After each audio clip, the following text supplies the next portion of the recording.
Hello there, and welcome to Sync Music Matters, a podcast that explores the beautiful relationship between music and the moving image. My name is Jim Hustvedt, and I'm your host on this journey, as each week I seek to understand the people and the process behind the best music in TV, film and games. I'm talking to composers, but I'm also talking to editors, music supervisors, directors, and anyone else who's involved with the synchronous process of pairing audio and visuals. Hello listener, welcome back to another episode of Sync Music Matters. In a moment, I'm going to be chatting with Chad Galster, who is the editor of Yellowstone, and of course the prequels, 1883 and 1923, as well as series such as Lioness and Landman. Essentially anything that Taylor Sheridan's done, Chad is the man who has edited it. Now, I have long been a fan of Taylor Sheridan. I loved his films like Sicario, Wind River, Hell or High Water. For me, he writes such incredibly gritty, real characters. His dialogue is very, very snappy, with zero clunky exposition, and the action sequences that he creates are just, they're visceral. It's to the point where you feel like you're actually living it. So imagine my joy when I subscribed to Paramount and found that it's essentially the Taylor Sheridan show with a lot of the series produced by him. So what an absolute thrill to sit down with Chad, the man who takes Taylor's creative vision and distills it down into the beautiful, cohesive format that we get to enjoy on streaming platforms. We talk about his path into editing, essentially turning his back on a career in medicine in order to follow a dream of being involved in entertainment.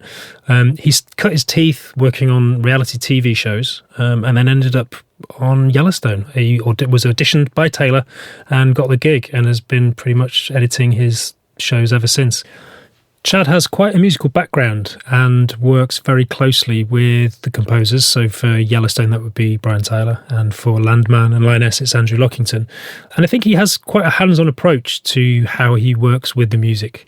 And that speaks to a really good working relationship with the composers and indeed Taylor Sheridan, whereby he feels free to try new things and just be a bit creative, maybe a bit irreverent, safe in the knowledge that everyone's going to be okay on board with that, and speaks to it being a really good way to keep things fresh. But before we chat to Chad, as ever, if you are a regular listener and you could spare 7.3 seconds just to rate and review the podcast on your preferred podcast platform, I'd be very, very grateful. It just helps the show reach as many people as possible.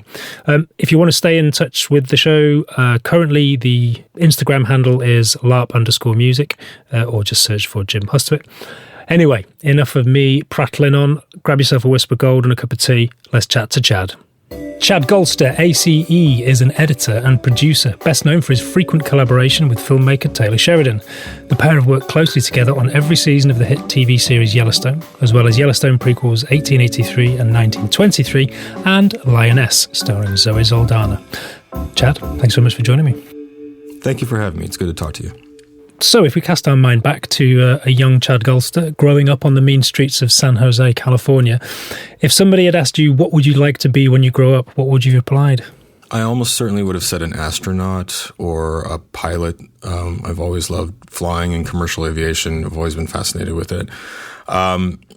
If I was being honest with myself, or had the sort of perspective as a young kid, I would have known that I wanted to get into entertainment somehow. I mean, when I was a kid, in the backyard of my house, I would put on these little plays that I wrote, and I would put them on with my best friend who lived over the fence. And they were like little detective stories, and they always involved, we had a swing set, so they always involved a stunt where me, the hero detective character, would shoot the bad guy, and my friend Jeff was willing to fall off the swing set and like as a stunt. And so every episode of these plays would involve him falling off the swing set somehow, and we'd perform them for my family and for his family and for whoever. So in hindsight, it's actually rather easy to see that I wanted a life in entertainment, but I pushed that down for a long, long time, into my 20s actually, until I actually kind of accepted that about myself. Late teens, early 20s. Why was that?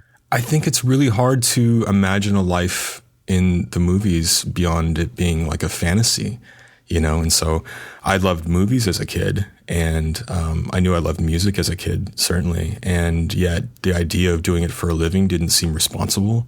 And so for a good long while, I was going to be a doctor. My dad's a doctor, and so it was like like that's a profession you can wrap your head around. If I go to school for a certain amount of time, and if I'm good enough at science, I can be a doctor and have, make a job, make a living, have a good job. And so all the way up through college in the U.S., I applied and was accepted into college as a physiology major at a place called UC Davis, which is near Sacramento in California, not far from where I grew up. And I did that for a couple of years. And so I was probably 19 or 20 years old when I just finally admitted to myself that I kind of hated science. And that's a pretty significant problem if you want to be a medical doctor. Yep. At least I think it is. And so I switched my major to sociology it was toward the end of my sophomore year of college. And at that time, I told myself that I was at least going to apply to film school and see what happened. And so it took until then to finally be like, you know what, I'm going to give this a shot. And, there are lots of ways to get into the entertainment business. Film school is not necessary, but it was, for me, for the way my brain was working, it was a way that I was trying to make it kind of like one of those other jobs where if you go to medical school or you go to law school, you can get the job that comes as a result of those educational experiences. And, fortunately for me, it did work out that way, but it's not, that's not a necessary path. But I applied to film school at USC in Los Angeles, and I fortunately got in, and then that was 25 years ago, and here I am. So, but it just felt irresponsible to say that I wanted a life in entertainment, and I didn't know how to explain that to people in a way that made me feel like I was going to be anything but unemployed for a long period of time. And was there a particular event or a particular moment? What was it that made you suddenly decide, actually, I don't like science? No, I mean, it's funny when you intend to go to medical school, the course that everyone that they call, it's kind of like it's to weed out the folks that don't really want to do it, organic chemistry. And so I did organic chemistry as a sophomore, and I survived it. Like, as in, I passed everything, but I got like C's in it, and I got like A's in every other class that I had. It's just I got by.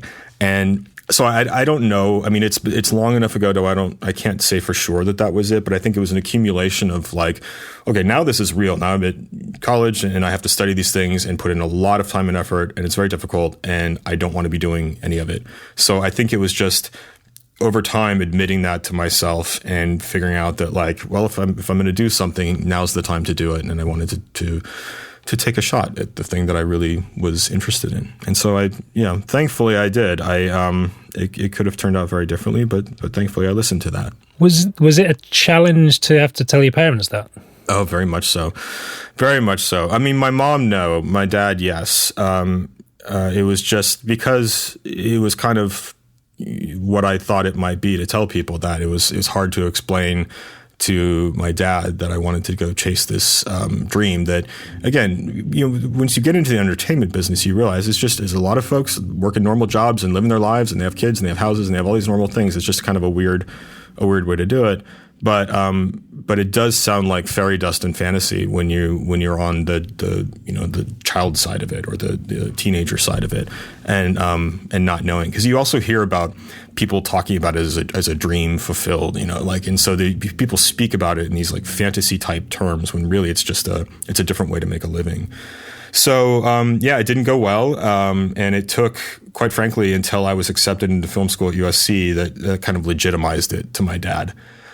Because it was something that he could wrap his head around. It's like everyone kind of knew that was a top film school, right? So you can, that's not a great way to have gotten the acceptance for the thing that I wanted to do, but that's just the way that it worked out. Absolutely. And thankfully and not everyone that goes to film school ends up in entertainment. And there's a lot of friends that just find their way into other things, and it wasn't for them. But for me, it was the thing that sort of eventually got me to where I wanted to be. And at what point in film school did you hone in on editing?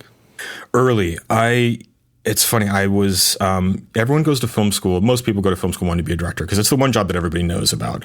But when I got there, the thing that made the most sense to me was when we started, like the first semester of film school, at least at USC, you make 5 short films and they're the non-sync dialogue. And so, you have to shoot them and you have to cut them together. And I didn't know anything about editing really. At least I thought I didn't. I actually ended up knowing more than I had realized. But, It's kind of a funny story, but the actual, that process of it and being in the editing labs late at night is where I felt this makes sense. And it was a combination of the visual art that I loved about movies, but also my background as a musician and working with temp score and audio and all of that was really exciting to me. It came very naturally to me, and so I just started doing it a lot. And then over the course of my time at school, the nice thing about a place like that is that there's always someone directing their thesis project, right? Which is I went to the graduate school there, and so everyone there directs, most everyone directs a thesis film as like your final project. It's a short film, 10 minutes to 30 minutes, some of them. And so there's a lot of opportunities to edit those movies. And I just became a guy that wanted to do that and that was known for doing it pretty well. And I would have 2 or 3 projects that I was editing simultaneously. And I had some really good experiences. I had 2 films that went to Sundance Film Festival, 1 that went to Cannes. I just was lucky to work with some really talented people. And so it was just a thing that clicked, and it was like I've accidentally been training for this job my entire life. Like I was fascinated with people and their mannerisms and what makes them tick. And also, I may say it again, like what I loved music, and it's actually a big part of that job, not only in the literal sense, but in terms of rhythm and dynamics, whether they be visual or audio dynamics and all these things. So there's just a lot about it that just clicked. And I don't know how to explain to folks why it makes sense to me, but I do know that it does. And I do know that it's what I was supposed to do. And then I started to think like, wow, I wonder if someone would give me money someday to do this for a living. Like, wouldn't that be something? And because I was a graduate student at USC and because I borrowed every nickel that I spent there, I was very focused on just finding work, like thinking about, again, like how was I going to make a living? How was I going to make a career out of this? And so I started doing it while I was still a student. I started finding ways to get working and then was kind of off and running. So it's interesting you mentioned that crossover between music and editing. What can you tell us a bit about your musical background? Yeah, I started, at first it was a way to have friends. When I moved to San Jose when I was 8 years old, and my friend Jeff, the swing set jumper that I mentioned earlier, he lived across the fence and was like exactly my age. So he was my first friend at this new city that I had moved to right before the start of 4th grade. And in 4th grade here, they said, okay, do you want to play an instrument? And Jeff wanted to play the clarinet. And so I said, well, I'm going to play the clarinet because I want to do something with my friend. And so I became a clarinet player and got into the school band. And then that turned into saxophone to be in the jazz band, as a few years go by. Saxophone is so much cool. I played the alto and not well, but I played it. Did you, when you were sold playing the saxophone, were you, because my musical background is very similar. I started playing the clarinet when I was 8 and then moved on to the sax because it was cooler. But with the promise that the saxophonist gets all the girls, was that the same dream that you were sold? I don't think I ever had that illusion. I was a shy kid. I was awkward, but I did think it was cooler. And like, you also got to wear sunglasses in the performances sometimes in the jazz band. It's just part of the shtick of being in the jazz band. And certainly in high school, we would do that. And then the pep band for like basketball games and football games. And it was social. For the early part of my life, my best friends were all people that I had met through various bands. After, as I got a little bit older, there's an activity called Drum and Bugle Corps. It's global, but it's most popular here in the U.S., and it's all brass and percussion instruments, and it's people, there's college age people, but it's not the activity is not associated with any school. There's different groups around the country, and it's a competitive thing that happens during the summers, and you go on tour and you play 40 shows over the course of a summer, and there's a world championships that's the culmination of it, and we'd be 40,000 people that would show up for this world championships thing. It's all done on a football field, American football field, and so it's sort of like a cousin of college marching band, but it's to college marching band what Broadway might be to a high school production. It's people who are like, we rehearse 12 hours a day. We do these very these complicated things.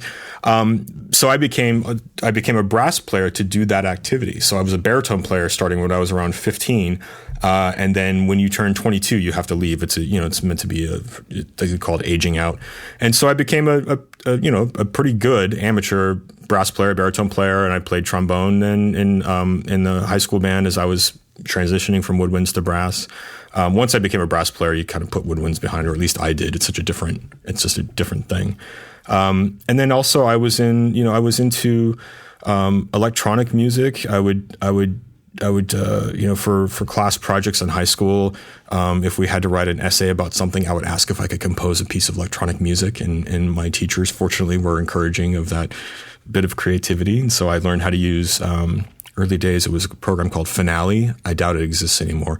Now it's like Logic Pro, or at least Logic was 10 years ago.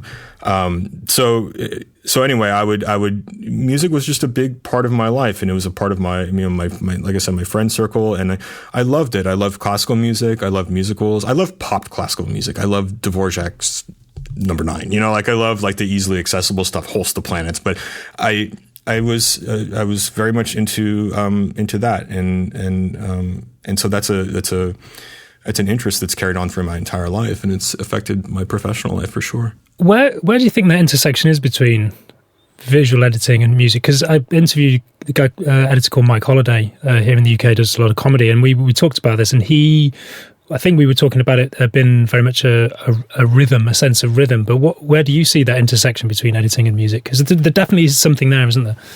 There is something there. I think that like I'll edit sequences together, and at first, of course, you do them without any music at all, even before you get to the temp stage. I'll find myself like counting measures as I edit sometimes, and it's funny. Andrew Lockington, who you and I talked about before, he will tell me frequently that my cuts tend to lend themselves to scoring quite easily because there's a rhythm to them visually. Now, I could tell you this for sure. Like, I am generally not aware of that as I am doing it. So I think it's accidental, or at least you would say instinctual.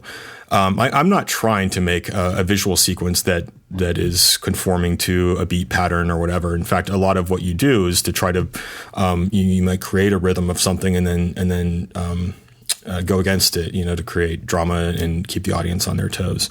But I think the awareness of rhythm, and also dynamics, and I don't just mean that in terms of music. Like when you're putting a show together, if you have something really loud, it's you might go to something really soft, or you have something really quiet to set up something really loud. I do a lot of the stuff in Taylor's world. There's a pretty heavy action, and so I'm aware of and trying to use dynamics just in the soundscape of what we're doing to keep the journey interesting to the audience. Like great music will carry you through, and you're riding this roller coaster along with it. And I think that my instinct is to try to do the same thing with visual media, and with again, not music aside, I'll try to create a soundscape in the temp audio that I build for these action sequences, and so there's like sort of scoring, but with sound effects, and I'll make sure that I've got something on like the low, middle, and high end, and try to treat it like chords of sound effects.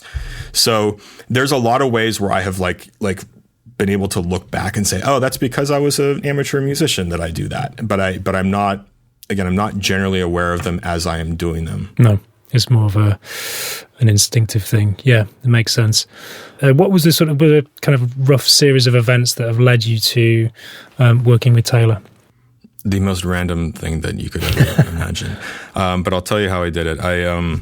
So from film school, my mentor there, the guy that taught me how to use Avid. Avid is still at least the industry standard editing software that most of us use. There are other ways to do it. Just happens to be the tool that I use. I don't have it's neither better or worse than a lot of them. So anyway, my instructor was working for James Cameron as an editor on a lot of his underwater documentaries. This was like the early 2000s. James Cameron was making these features, Aliens of the Deep, Ghosts of the Abyss. Like he was always done a lot of stuff around the ocean. But so my instructor was one of his guys, one of his 3 documentary editors. Never did any of the narrative stuff, never cut like Titanic or any of that, but he was doing these documentary things.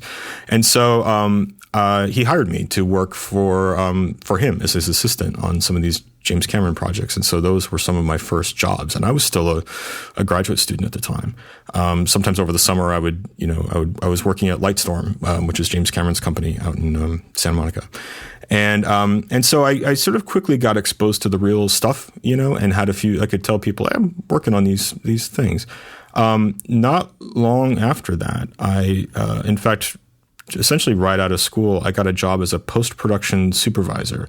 And for those who don't know, a post supervisor is primarily like a scheduler, really. You schedule the editors on a TV show or a film. On a TV show, it's more complicated to schedule editors because you have more editors usually. And so I just started working as a post supervisor at a place that a friend of mine got me the job. And then one fateful day, I was a very accomplished Avid editor at this point because by the time I left USC, I'd spent thousands of hours on Avids. I knew that system really well, and I was really fast at it. But at Post Super, you never touch an Avid. There was one night where one of the editors was gone. One of the editors on the TV show was this little Discovery Channel TV documentary that I was working on. And the producers were like, "Oh, we really need to change this title effect." And I said, "Well, I could do that." And they were like, "Are you sure?" I said, "Yeah." So I sat down and I started just like kind of doing what I did. I was like flying through, and like normally I was working very quickly. And I heard them behind me, the two of them, they were like laughing to each other. And I turned around and I said, "What?" They're like, No, you're fine. Keep going." So I finished what I was doing, and I said, "Okay, this is right." And they said, "Why didn't you tell us that you knew how to do that?"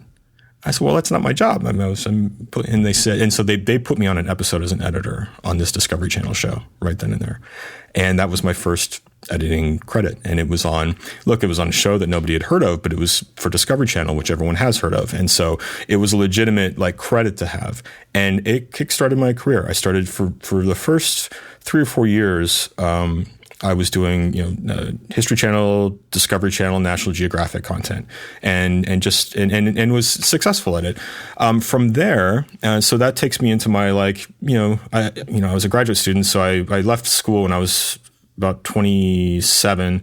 So into my late 20s, I was doing this documentary stuff, and then I was offered a job on a show called The Hills, which in the U.S. was a very popular reality TV show, and it was one of the first. Like it was shot as kind of in a narrative style visually, and so it was like sort of this weird crossover between scripted entertainment and follow doc, and so I had a good run there, and then I went to a show that most people have heard of, which is The Bachelor, and so I did the U.S. version of The Bachelor for 7 years, and we would do 3 seasons a year of the various shows. So I did over 20 seasons of those programs. And we're finally getting to my Taylor Sheridan stuff. So this carries me into my 40s. A good friend of mine who I had worked with both on The Hills and on The Bachelor was just another reality editor like me. And I'm 15 years into my career at this point. He was just lifelong friends with Taylor. They knew each other as broke guys in Los Angeles. Like before Taylor was any of the thing that he's known for now, he was just an actor trying to make it. And he and my friend met actually on a Native American reservation in a sweat lodge. And so they've been friends for a long time, and Yellowstone happened. And Taylor was shooting the first season of Yellowstone and needed some help with the edits. And he asked my friend, he said, I'd like to meet a good reality editor that you know. And Taylor was very specific about it being a reality editor because my friend was a reality editor. And Taylor's like, well, I know my friend Michael. He's like, well, I know Michael's like the best editor that I know. This being Taylor speaking. And so reality editors seem to have this ability to throw things up against a window, see what sticks, and they're flexible and all that. So he saw these skills that my friend had, and he's like, I want to meet that person. Because Michael didn't want to edit for him. And so Michael called me and changed my entire life. Why did he not want to do it? He wanted to produce, and that's what he does to this day. Now he's directing. He directs for us, and editing is a job. Look, it's a great job. It is. It wears people out after a certain number of years. And being an actual like a documentary reality editor is, in a lot of ways, more strenuous than being a scripted editor. They have different stresses at least, but people time out of it because it's just really hard, and it's a constant. It just takes a lot out of you mentally to do it well, and to do it on the schedules that we were doing it. So what's your secret then? Because you're still going. I don't know. I mean, I don't know that I have a secret. It's a lot of hard work. I don't have anything else that I particularly want to do. This isn't my gateway job to directing or producing. And I think if I wanted it to be, I could probably make it one of those things. But I don't. I have the job that I like, and I've been with Taylor now ever since that very first season of Yellowstone. So we're going on 8 years together, and I enjoy this very much. So by the time I was introduced to him, and made a transition into being a scripted editor, it was actually at a time in my life where I was looking for a new challenge without realizing that I was, and I found it. And so for now, that sustains me. And I feel just like the luckiest person in the world, especially for how I got here. When I tell people that I work for Taylor Sheridan because I did The Bachelor, like no one really, it's a hard thing for people to wrap their heads around. But the part of it that is, that makes sense to a lot of folks is just that's where I met the guy who put me in touch with him, and you never know where you're going to meet that person, and so that's why I do what I do now. Amazing. And, yeah, it is. It's weird. Well, that seems like a perfect segue into going under the skin of Yellowstone. Under the skin. Let's talk about Yellowstone. So, presumably that was the first time you met Taylor. Can you just set the scene for that sort of first meeting, what you were told about Yellowstone? Because presumably, had you seen a script by that point? What was the series of events? No, I had not. That story is also sort of funny. So Taylor, it's just a direct continuation. Taylor, Michael told Taylor, he's like, I've got a guy that you should meet. And so Yellowstone was shooting at the time in Park City. Taylor was still living in Park City at the time. He lives in Texas now, where I'm speaking to you from. So all the soundstage work for Yellowstone for the first 2-3 seasons maybe was done in Park City, Utah. All the exteriors were shot in Montana, or most of the exteriors. We had some things in Utah that we would double for Montana, but the majority, like the main Yellowstone ranch, all that stuff is in Montana. So they flew me out. And the Avids were attached. Were at the soundstage complex, so they were attached to the very same way. A lot of the interior rooms of the Yellowstone house, some of them existed in real life. A lot of the bedrooms were sets, and so the bedrooms were in Utah, and the main, like the grand room is actually in Montana. The governor's office was in Utah. The Rainwater's office was in Utah. So anyway, there was a large complex there, and Taylor was just out there directing. So I flew out, and I was given a scene to cut, and it was kind of complicated. It was a bunkhouse scene, and I had never read a script for Yellowstone at this point. I had seen the pilot. I had seen a cut of the pilot.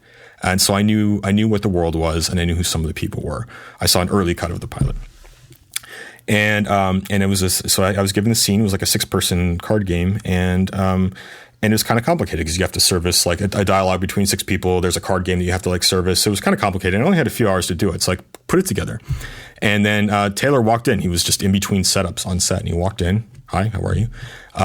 Press play, showed him my scene, and he goes, all right. And he left. He went back to direct. And I was like, I don't know how that went. And so Michael's like, I think it went well. And so basically after shooting that day, Taylor invited me to his house for dinner. And he said, look, we don't know each other. I was impressed. Do you want to see if this works out? And I haven't worked for anybody since that day. Wow. So it was just, I happened to nail like kind of an audition. And then I went back and I became his finishing editor. So I worked on every single episode of Yellowstone, all 50 or whatever that we ended up making.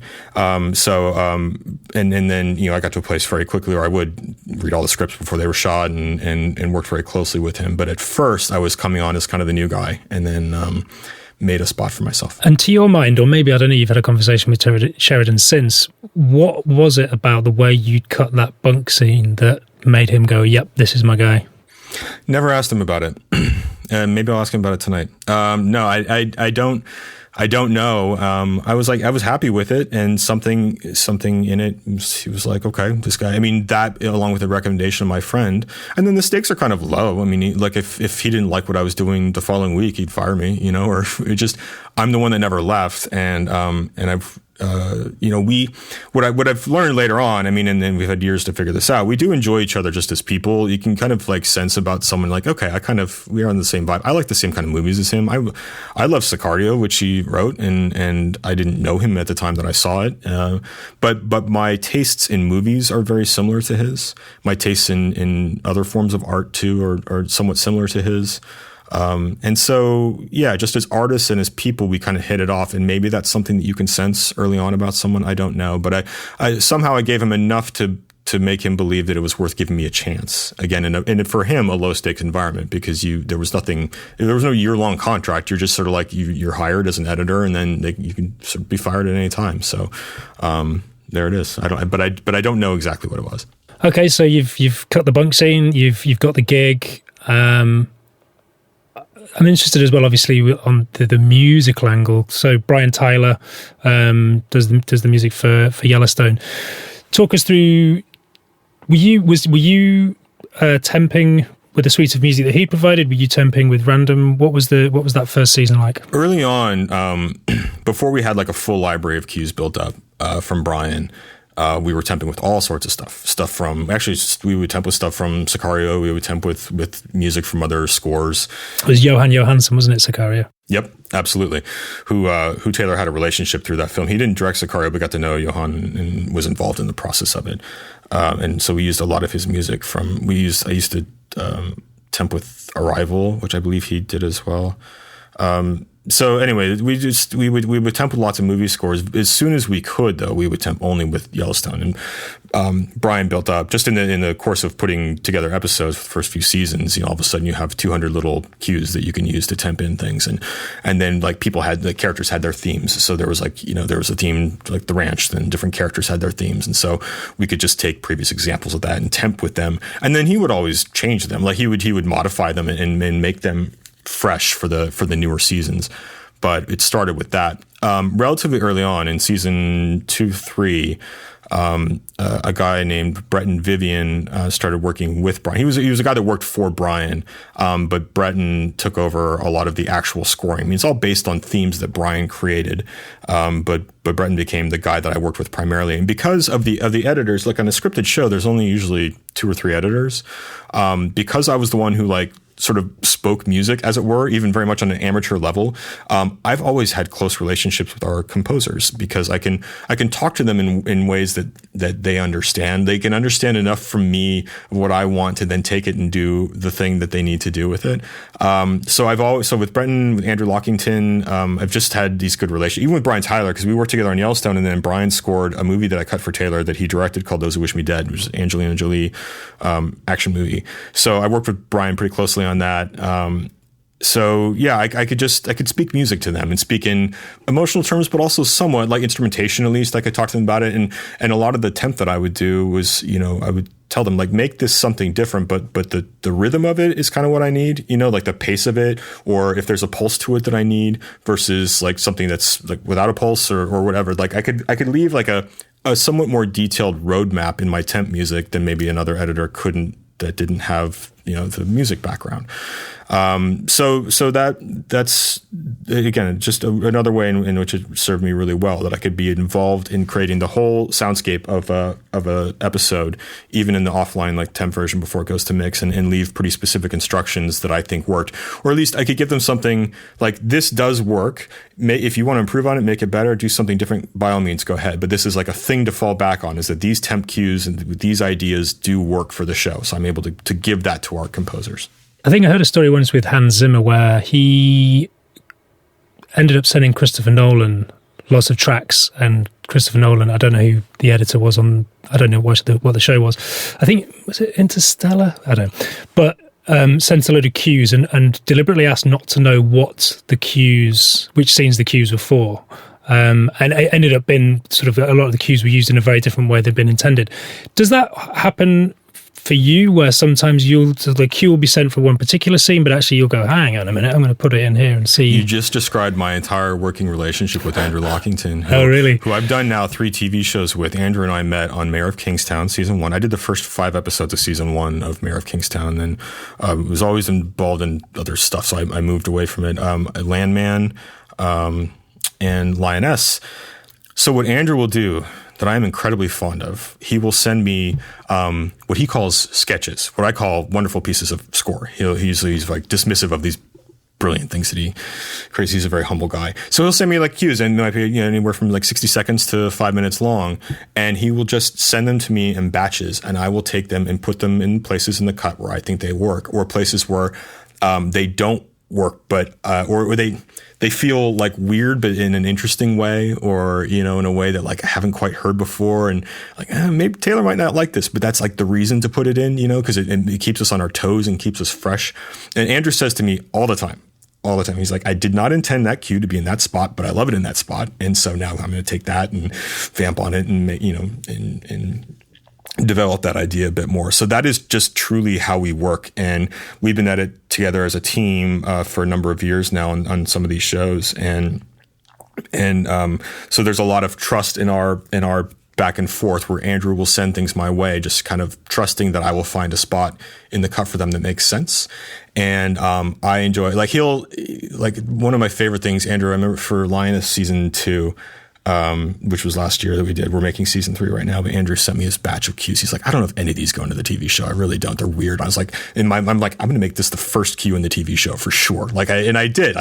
In episode 1 of season 2, I was just using stuff. It was weird music, but it felt fresh, and it felt a little dangerous. And it felt interesting, and Taylor went for it. And so, yeah, by being unpredictable and by not telling each other exactly how things should be, and just trusting the artist in the other person, we're able to have a really vibrant relationship, I think, as an editor and composer, one that's very valuable to me. So then, and if I'll put a scene together and say, sometimes I will say to him, I don't know what goes here. I don't have a thing. I know he needs something, but I don't know what it is. And he'll write something and send it back. So yeah, if you get into a rhythm, especially with shows that go multiple seasons, you can get this was true of the Yellowstone, you can get very pleased with yourself, thinking oh, I know how to do this. I know what it's supposed to sound like. I know what it's supposed to look like.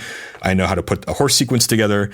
And you do after a while. But if you continue to do it that way, the show dies. It just dies on the vine, right? And so you have to keep changing things up to keep it vibrant, keep it alive, and keep it moving forward. So that's a big part of my workflow with Andrew. Yeah, it sounds like you keep, as much as anything, you're trying to keep yourself on your toes. Absolutely. You can't get too proud of yourself. You really can't. It's like the death sentence. You're just your show gets stale. And even if your audience can't feel it right away, they'll feel it eventually. And it's important. It's important to just keep changing things up. And it sounds like as well, because I often think that bringing a certain degree of irreverence to creativity is definitely a way of keeping it interesting. It sounds like that's what you're doing, but it also sounds like you've got a particular partnership with Andrew Lockington, whereby he trusts you with his music to do that. But then also Taylor, from what I gather, Taylor is quite specific about what he wants, but you also have that license to be creative with the music that you're putting to picture and the way you're cutting it, and that he's potentially open to it. But yeah, Taylor is very specific about what he wants, but and then this goes into just my years-long relationship now with him.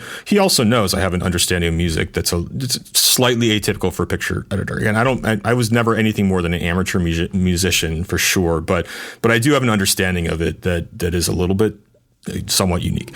And he knows that about me. And he knows I will put things in front of him. He knows that I am willing to put things in front of him that I think he may not like.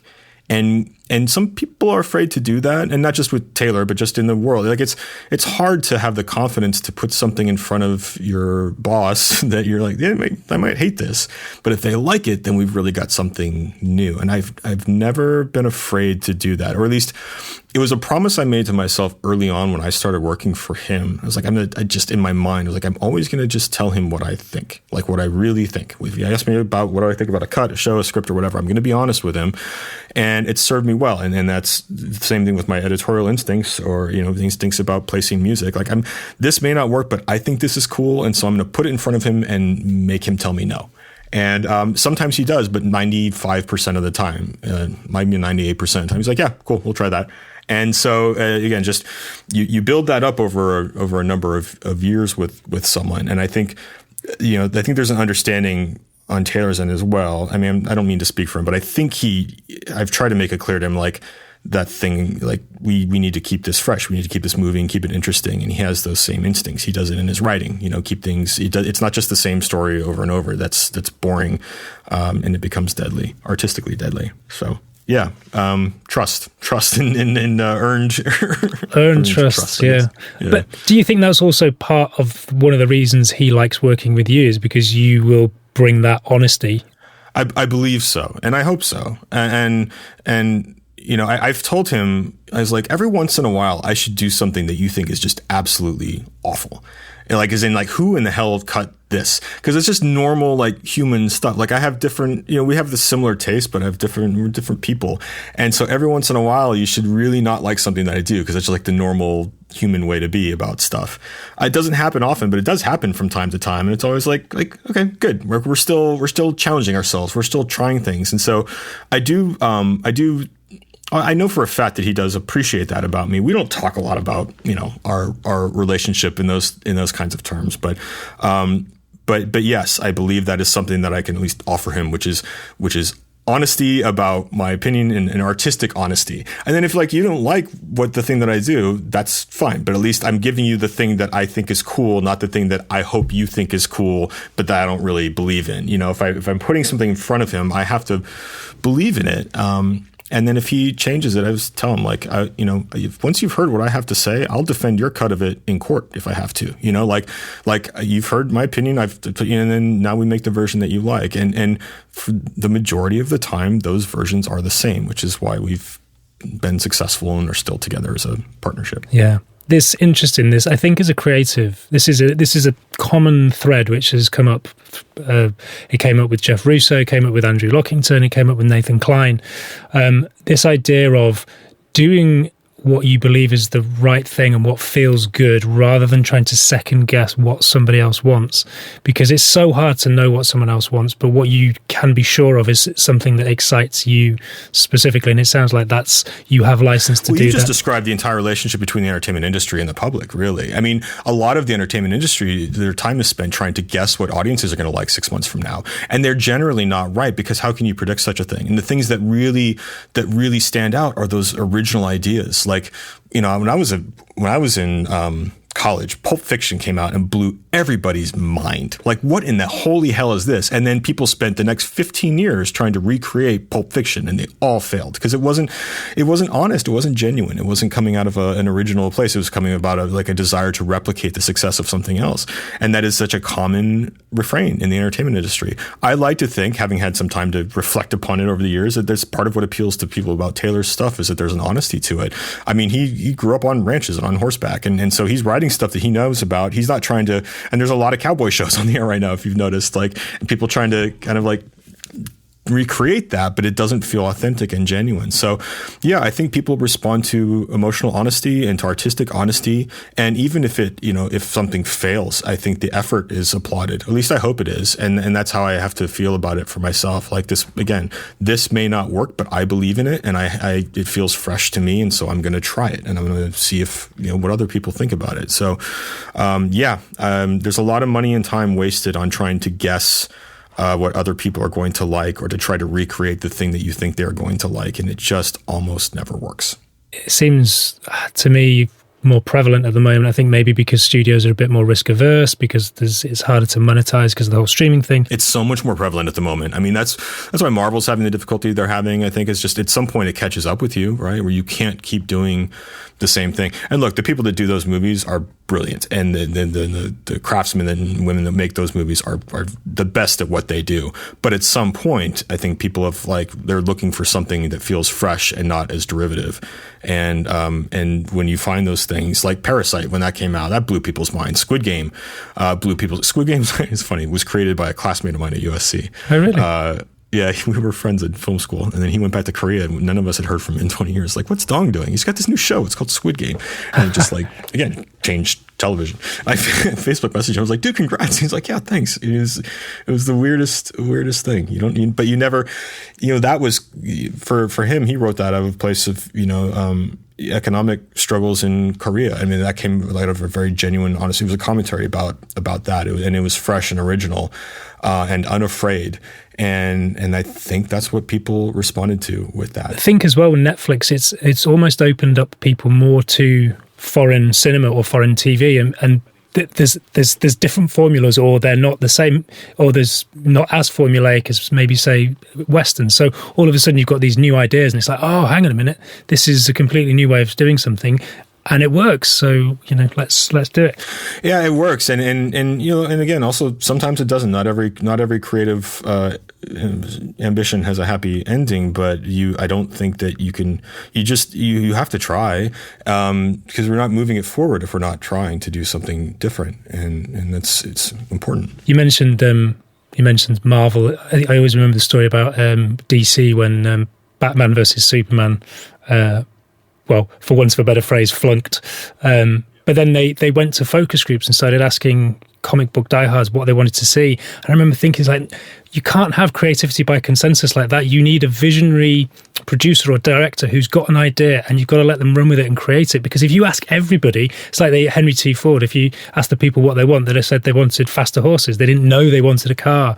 And so to ask people seems crazy. Yeah, because it's hard. I mean, the people that change the world are the people that think about it differently. The artists that change the world, the inventors that change the world, they think about things that other people don't even consider. Because, I mean, not all of us are wired that way, to see the world in a way that's unique and new and fresh. So yeah, if you asked a comic book fan what they want to see, they will probably, or a fan of any genre, they will tell you a version of what they've seen before, because that's a normal reaction. That's what people, most of us, are equipped with mentally is that.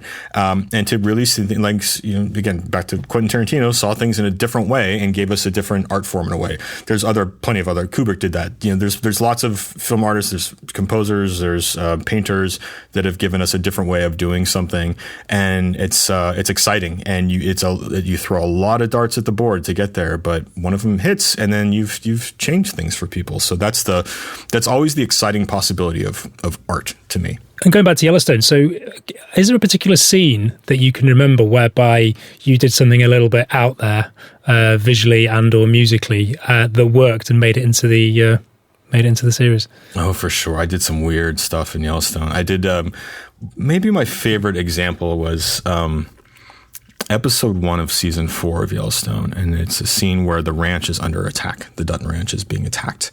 And it's this, there was a lot of weird stuff that we did. We did a lot of like off speed, like fast, slow motion. I guess I built a soundscape for that attack on the ranch that was trying to experiment with the idea of memory and perception. And so I would have like weird muddled sounds and then a very crisp gunshot or a very crisp yell. And the idea behind it, which might be cheesy, of course, but the idea behind it is like when you remember things, you remember specific little details, but you couldn't, if someone asked you to recall, if someone asked you to recall a conversation you had yesterday, you could summarize it. You could not go word for word. There are very few people in the world that can, and the ones that can get studied by scientists. But you remember certain things. There are certain things that'll stick out to you, certain moments, certain phrases. And then in life, I think certain sounds. I've told this story before. Like I remember in general the day that my daughter was born. I remember very specifically the first time I heard her cry. Because then you know it's like, oh, it's okay. She's okay. And I will never forget that sound for as long as I live, I don't think.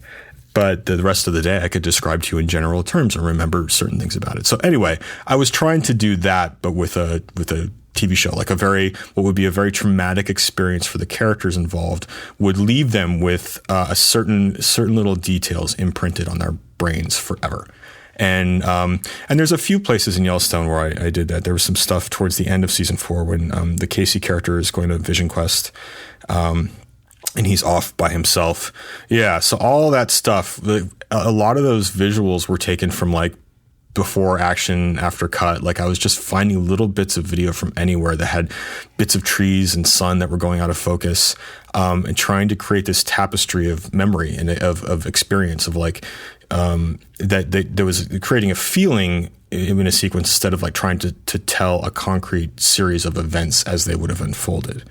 Because again, who among us can do that? So as this character, Casey, was having this very profound, somewhat out of body emotional and physical experience, I was trying to like create something for the audience that there was an approximation of that visually to the extent that it was possible with sound and with pictures. That, you know, when he comes out of this, he's not going to remember minute by minute what happened to him, but he'll remember this feeling or this tree branch or this bit of sun or this flag flapping in the wind and the sound that this eagle made when it screamed by. So look, you can start to sound a little highfalutin here if you're not careful, but it was done honestly, like in a way of like genuinely trying to create a piece of art that had this idea of memory behind it. So yeah, Yellowstone, I mean, Taylor's very open to that in Yellowstone, to that kind of thing, and he allowed me a lot of experimentation. And I put a lot of stuff in front of him in season 4 that I thought he would be like, no way. And he went for almost all of it. And so that was it's rewarding, because then that, as an artist, that makes you want to even continue and push further. You know, if you're always told like, no, your idea sucks. No, your idea sucks. You stop giving your ideas, right? like a child always giving the wrong answer. Like, well, I'm going to stop answering. I'm going to be the quiet one in class. So if you're occasionally successful with your weird loud voice in the world, then you'll be encouraged to do it more. So I happen to work for a guy who encourages that, and thankfully, so that allows me to keep it fresh the way I like to do it. It sounds like as well. Are you doing a bit of sound design as well when you're putting these? I do a lot. I do more than is probably typical, and so it's tricky. That stuff can get you can get lost in the weeds in it, and it is, there's a whole team of folks that eventually have to do that work. But I think it's such an important part of how a picture edit is perceived. Is like what's happening in the soundscape, in the soundtrack. So I tend to spend a lot of time with it. And then again, similar to like with our composers, we have wonderful sound teams, very talented, very smart. I'm like, here's a roadmap. If you've come up with an idea that's cooler, by all means do it, but this works. I remember a specific example in Yellowstone. It was season 5, the first episode. John Dutton is being inaugurated as the governor, and his whole life is like flashing before his eyes. And he's like, what in the hell did I get myself into? So as there's a national anthem being sung, there are speeches being given, and I just sucked all the sound out of it. And I did that in the offline edit, just in my cut of it, all the sound goes away. And it's just him looking at all these faces and people staring at him, and this responsibility is like, hey, you're the governor of Montana now. And him going, what in the hell? I don't want to be the governor of Montana. This is the worst thing that could have happened. I want to be on my ranch. And so just sucking out all of that other outside stimulus slowly until you realize like, oh, you're seeing this little girl sing the national anthem, but you can't hear a thing that she's singing. And then you just hear this bell, this church bell, or the quarter-hour chime that starts to come in. All of that was actually part of my picture edit of Yellowstone that I handed off to our sound team. And again, as a roadmap, I think this works. It's cool. If you come with something cooler, please. Everyone here is an artist, but this worked. And then they liked it, and Taylor liked it, and so that's what eventually aired. The version of that is what aired, but with their better effects and mixing and all the stuff that they do to it. So yeah, you can really, people don't necessarily realize how much of an impact sound and music has on their experience of a picture edit, of a cut. It's profound. Not to, I'm sort of rambling here a little bit, but with score, one of the best things about knowing a lot about music, I think, is knowing when not to have it, like when to take it away, because it can be such a crutch for a show or a movie. It can tell you exactly what to think and feel if you're not careful. And then that takes away the participation of the audience in your story. So knowing when not to score is just as important, and an experience with music helps you know when to turn it off, I think. And what about soundtrack? Because obviously there's quite a few commercial releases. There's quite a lot of original music is used in Yellowstone. Are you playing a role in sometimes putting ideas forward for that? That's the place where I play probably the least role. Like Taylor comes up with a lot of that stuff. Taylor is always listening to stuff. He's always listening to new music. He has artists that he likes. He has artists that he develops personal relationships with, to the point where then we'll put them in the show. Like there's a guy named Zach Bryan. I'm not sure how popular he is internationally. He's very popular in the States. Sort of like a country rock and roll. He was sort of got his start out of Yellowstone. We were using his music in the show, and then Taylor put him and his band in the show, and now he's selling out arenas on tour. He's just become this huge artist, and Taylor just liked his stuff, and he's done that with a number. There's an band called Whiskey Myers. We've Lainey Wilson, who's become a country superstar, at least here in the U.S., was just an unknown singer. There was a guy in the bunkhouse in one of the season 1, and then he goes away because they were going to kill him. And then Ryan Bingham. Yeah, now he was actually a known musician before. Oh, okay. But yeah, he won an Academy Award for the song called "The Weary Kind." The Weary Kind. That is the name of the song. And it's this beautiful song. So he was known. He was a successful artist and also a bit of an actor. And Taylor knew him and put him in the show. And then his character's named Walker. He was in it. He would go away for a while because Ryan Bingham, the artist, had to go tour but then we would get him back. And a lovely guy. And he actually played at some of our events that we've done here on the ranch and all that. So they have a friendship. Yeah. So yeah, a lot of that comes from Taylor, and he has a music supervisor named Andrew von Forster that he's worked with for years, that I also work closely with, and she has her finger on the pulse of the industry and is artists that he likes, and she'll suggest new artists to Taylor that she thinks he'll like. So yeah, a lot of the what you would call needle drops, just come from Taylor, Andrea. I contribute where I can. Like I know how to. I'll try to find. He might say like, I don't know where this song goes in a show, and I'll find a spot for it and put it in. So that's where I can contribute. But yeah, that's a lot of that comes from him and his tastes and what he wants to hear. Getting a taste. What did you grow up listening to, and are there any particular albums or artists or songs which you feel like when you heard it for the first time was a seminal moment? I have a seminal scoring moment, which was the first Danny Elfman's Batman score. The original Batman. Oh my God. I remember, so I was born in 76, so I think I was 13 when Batman, the first Batman came out. I was the target audience for that movie. I had dreams about seeing that movie before it got into theaters. Like I had literal dreams that I was going to see it, and I wake up like, oh, it's not out yet. I saw it probably 3 times in the theaters, which when you're a kid and you don't have your own money, like I had to convince my mom to like take me to Batman 3 times so I just remember that score and thinking it was just the coolest thing I had ever heard. I remember the first CD that I ever bought was the soundtrack to Glory, the Matthew Broderick Glory and Denzel Washington film. And rather embarrassingly, I can't remember the composer's name right now. Is it James Horner? There you go. James Horner. A guy that we've all heard of. I just couldn't place it in the moment. So yeah, there were movie soundtracks that really made a strong impression on me. I did mention some of the classical composers that I liked.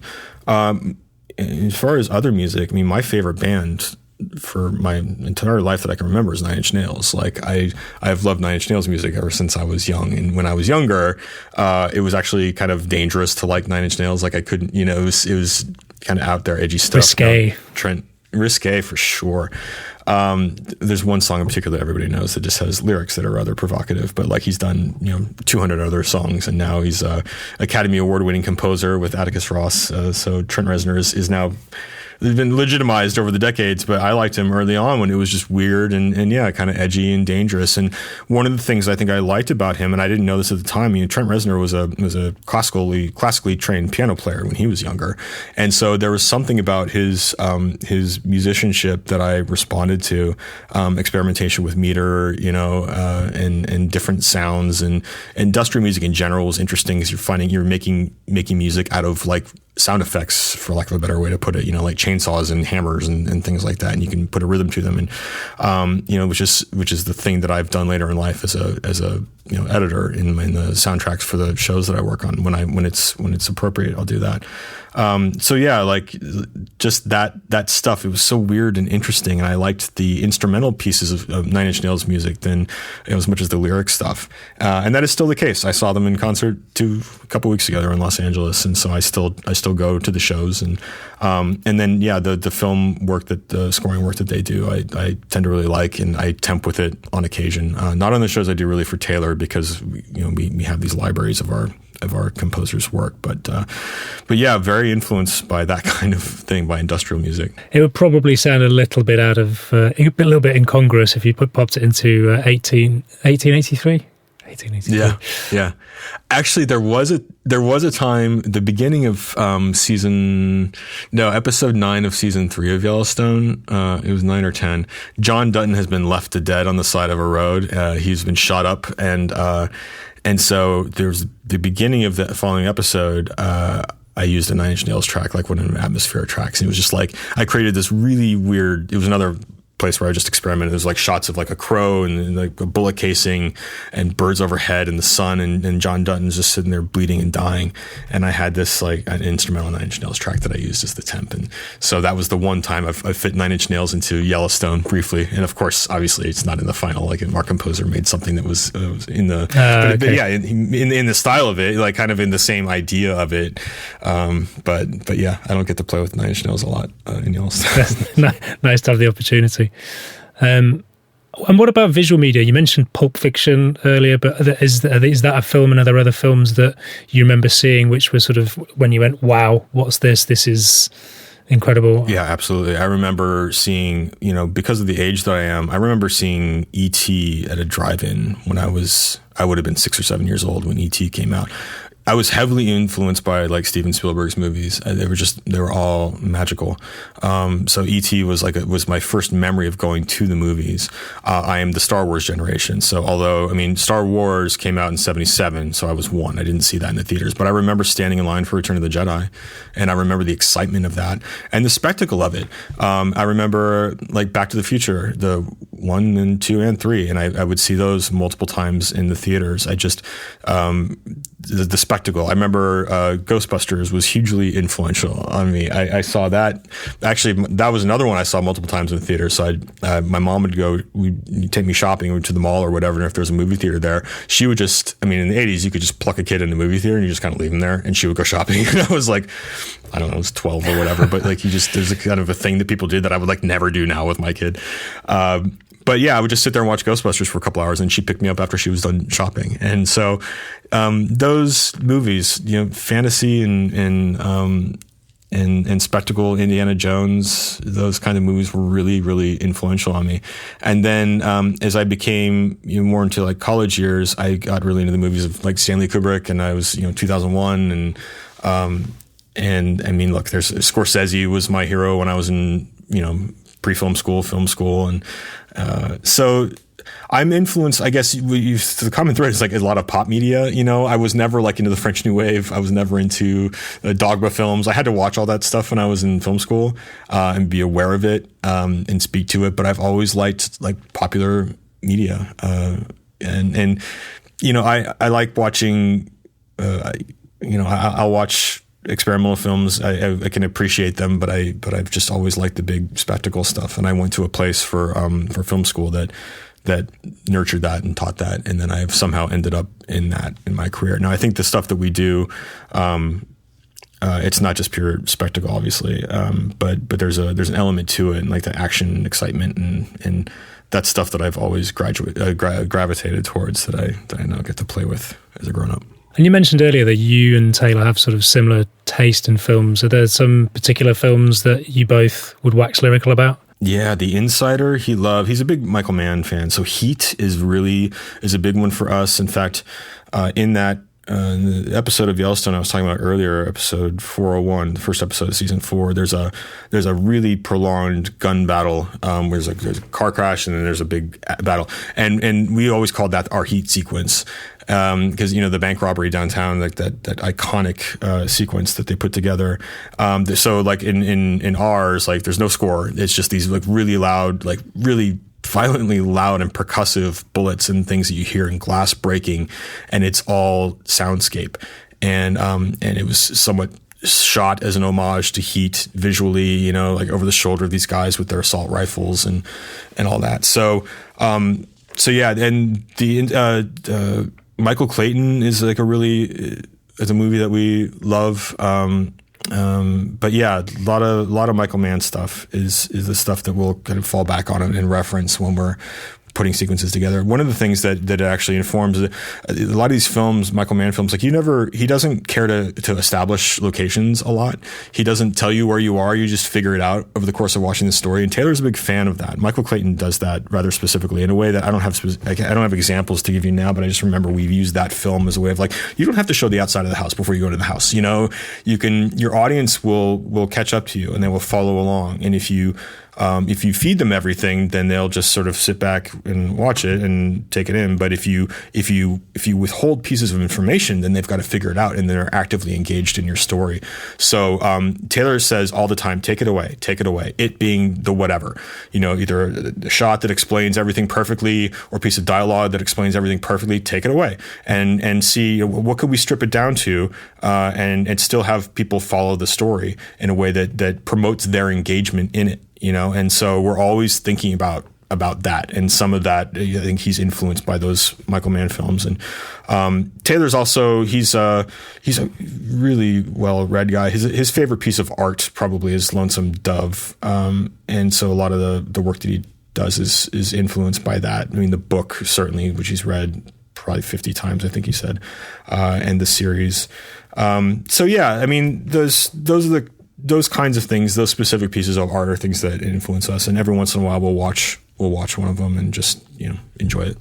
It's interesting you mentioned that, because it feels like there's quite often in a lot of his, in Sicario, there's lots in Wind River, you've got these sort of calm, serene moments, and then all of a sudden there's an explosion of violence and a sort of hyper-realistic and very sort of sound-driven, which I'd never really equated with Michael Mann, but I can definitely see the similarities. But also when you're saying about taking things away, I think that's one of the things that I love about Taylor's writing is I always find it difficult when dialogue exists purely to spoon feed the audience an explanation of what's going on, but when it's because you credit them with enough intelligence to be able to understand it, and it just means that there's no surplus dialogue. It's just all very crisp and all does its job, and it just the rhythm, and yes, I think that's definitely what resonates. Look, he's a uniquely gifted writer, in my opinion. I'm not the only one who thinks that, but so he has a way of doing that is effective and that is instinctual for him.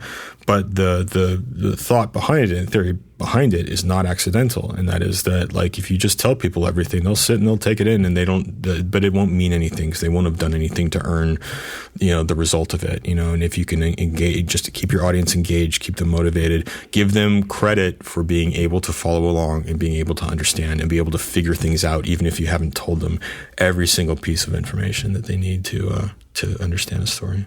Excellent. It's probably time for some quick fire questions then, Chad. Okay. What's your favorite cookie? You just can't beat the Oreo, the original Oreo with the two halves, and you twist them apart, and then you've got to decide. You eat the icing first, you dip it in the milk. There's a lot of memories that come from that cookie. I love that cookie to this day. And do you have a specific way of eating it, or is it going to change each time? It changes. I was never really a milk dipper myself, but I would always separate the two halves, and I would scrape the icing part off with my teeth and then eat that side and then finish it with the dry chocolate half. So, nothing better. It's just occurred to me that is one of the fundamental differences between the Brits and the Americans is you'll have your cookies with a glass of milk and your milk and cookies, where we will have it with a cup of tea. So we talk about dunking, and you're talking about... How do you not have milk with your cookies? How do you not have tea with your cookies? There's something, so the milk then, it's if you have really cold milk, in my mind it has to be really cold, and then it just kind of coats and finishes and it adds a different flavor. Like when you pour milk into a bowl of cereal, you wouldn't eat the cereal with tea, would you? You would eat it with milk. We have to. No, that's a good point. Although I've never had, a bowl of Cheerios with some tea. I mean, I have them separately, but maybe combining them separately, of course. But you wouldn't. Yeah. What do you do to let off steam? I play golf. I am terrible at it, but I enjoy getting outside for 4 or 5 hours, whether it's with my friends or my wife and daughter both play, or just by myself. And it's a way to clear my head and swing a stick at a ball and be outside. And that is my release. I don't get to do it very often. I'm just do keep busy with work, and I'm often traveling for work. But that is my thing. I try to do it whenever I can. What's a little known fact about Chad Galster? Ooh, I was the lead in the school, my high school production of Dracula. I wanted to be kind of an actor for a second, and so I had a little bit of time where I was what you would say is in front of the camera, even though it was theater. And then I realized in doing it, I was okay at it, but I realized early on that I wanted to be behind it and be kind of unseen. But yeah, for a second, thankfully, because of the age that I grew up, there is no video of me being in any of these high school plays, but I did do them for a number of years. Okay, so it couldn't make its way mysteriously out of the vaults and onto the internet anytime? No, it's best that it doesn't. At least I pray that there are no recordings. Maybe there are on a VHS somewhere, but I don't think so. No, the same. There's no recordings of me as a child. We went to Disney World when I was 12, and we had a camcorder, but then my dad never actually ended up getting the tapes transferred, and they've just disappeared now. So now they're gone forever. That's kind of what happened to a whole generation of media is just gone. Yeah, absolutely. Rotted on tape. What scares you? The world that my daughter's going to grow into. I have an 8-year-old. And let's make it dark for a second, but like I think about that all the time now. Like what is her life going to be like? What world is she going to inhabit? And so, I'm almost just about 50 years old, and I feel like I've had a good run. I kind of made it through. I've enjoyed my life, and I don't want it to end anytime soon, but I've kind of done a lot of cool things, and I want her to have those same experiences. And so, and I want her to be able to be happy and have a family and live in peace and all those things. So my fears, the fears that I do have are largely centered around my child and just wanting things to be right for her and wanting her to be happy and healthy. Are there any specific aspects of the modern world or the future that you worry about? Well, living in America, there's some obvious ones. It's a violent place, and politically, it's all torn apart right now, and we're trying to figure out a way to all coexist. When you look back, none of these problems are new. They've all existed in different forms, and over the entirety of our civilization, I guess you'd say. But they become about a person when you're a parent. They become about a specific human being. Like now, sure, I want everyone to live in peace. I want everyone to feel happy and safe. But for me specifically, I have one kid, and my job in life is to do the best set her up the best that I can for success and for happiness in her life. And there's a lot of things that you are powerless about as a parent. So you control the ones that you can. You try to give them all the information that they need to make the best decisions they can, and then you hope for the best. And with hope, there's a little bit of fear. Sometimes a lot of fear. I don't live in fear. I don't think that's productive. I don't. I'm not afraid walking the streets of Los Angeles where I live.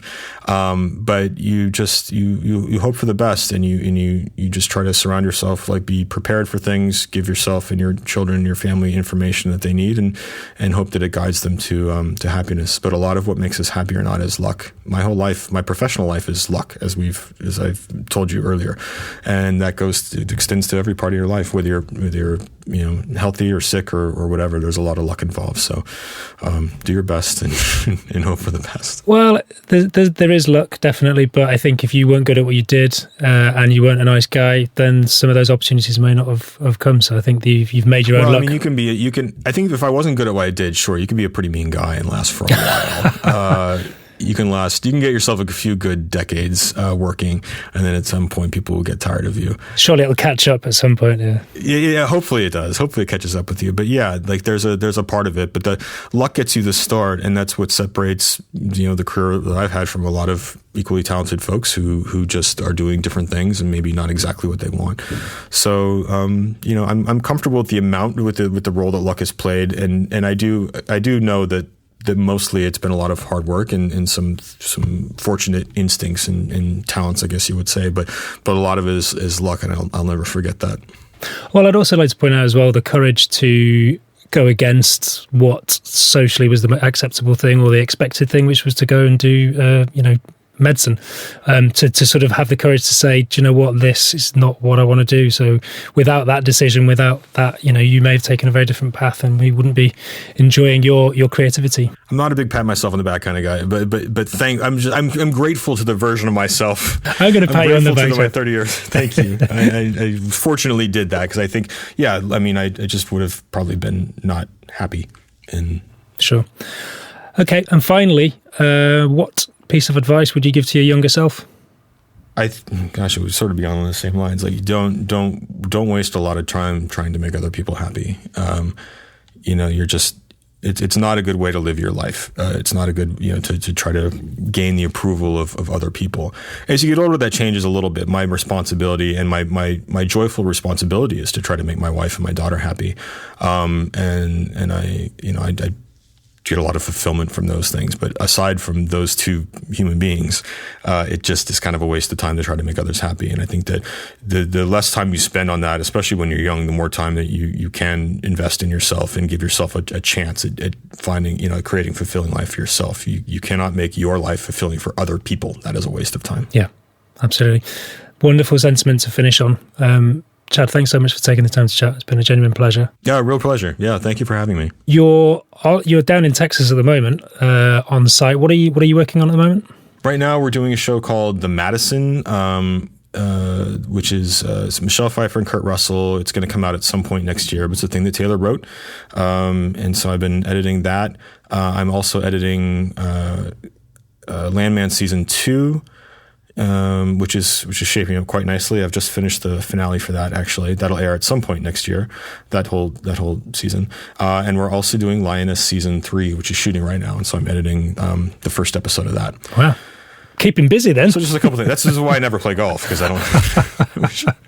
But yeah, we keep busy. Awesome. Well, I very much look forward to all of those series. But yeah, for now, Chad, thanks very much. My pleasure. Thank you. Thank you very much for listening. If you've enjoyed this episode, and given that you've listened this far, I feel you might have, then I would be honoured and incredibly grateful if you could take a moment to subscribe, rate and review on your podcast platform of choice. By subscribing, you'll automatically be notified each time a new episode drops, and by rating the show, you tell the artificial intelligence that will soon be running the world that this podcast is worth listening to. I certainly get a lot of insights and value from these conversations, and I genuinely hope you do too.